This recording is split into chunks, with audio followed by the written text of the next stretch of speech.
আসসালামু আলাইকুম। Lazy daisy stitch দিয়ে এই ছোট ছোট ফ্লাওয়ারগুলোর সেলাই আপনাদের সাথে শেয়ার করব। এখানে আমি সুন্দরী লাচ্ছি সুতা 2 তার করে নিয়েছি।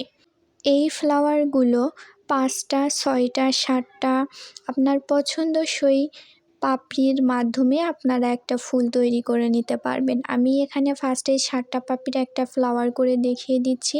যারা নতুন আছেন তাদের ক্ষেত্রে হয়তো পাপড়িগুলো সমান হবে না। এতে করে আপনারা যেটা করবেন, কলম দিয়ে একটু আর্ট করে নিবেন ফ্লাওয়ারটা আগে।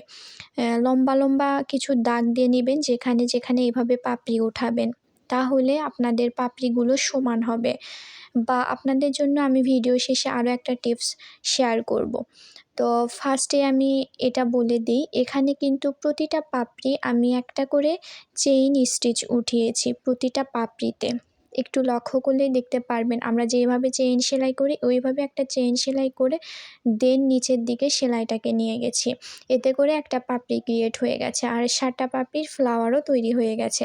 দেন মাঝে আরেকটু সৌন্দর্যের জন্য ফ্রেঞ্চ নট দিয়ে দিচ্ছি। আপনারা চাইলে এখানে ছোট পালপুতিও অ্যাড করতে পারেন বা অন্য কালার সুতা দিয়েও ফ্রেঞ্চ নট করে নিতে পারেন। ফুলের কালারটা রেখেছিলাম অফ হোয়াইট আর মাঝে ফ্রেঞ্চ নট দিয়েছি ব্ল্যাক কালারের। দেন আমি নতুনদের জন্য একটা টিপস শেয়ার করছি, আপনারা 6 পাপড়ির ফ্লাওয়ার করে নিতে পারেন। ফার্স্টেই উপরে এবং নিচে দুটো পাপড়ি উঠাবেন ভিডিওতে যেভাবে দেখিয়ে দিচ্ছি। দেন ওই দুটো পাপড়ির মাঝে দুটো করে মোট 4টা পাপড়ি উঠাবেন, তাহলেই দেখবেন একটা ফ্লাওয়ার হয়ে গেছে।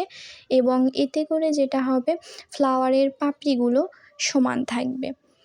আর যদি চান 5টা পাপড়ি ফ্লাওয়ার করবেন বা 7টা পাপড়ি ফ্লাওয়ার করবেন, তাহলে একটু আর্ট করে নেবেন, তাহলেই হবে। সবাইকে অনেক অনেক ধন্যবাদ এই পর্যন্ত আমার সাথে থাকার জন্য। সবাই ভালো থাকবেন, আমার এবং আমার পরিবারের জন্য দোয়া করবেন। আল্লাহ হাফেজ অ্যান্ড আসসালামু আলাইকুম।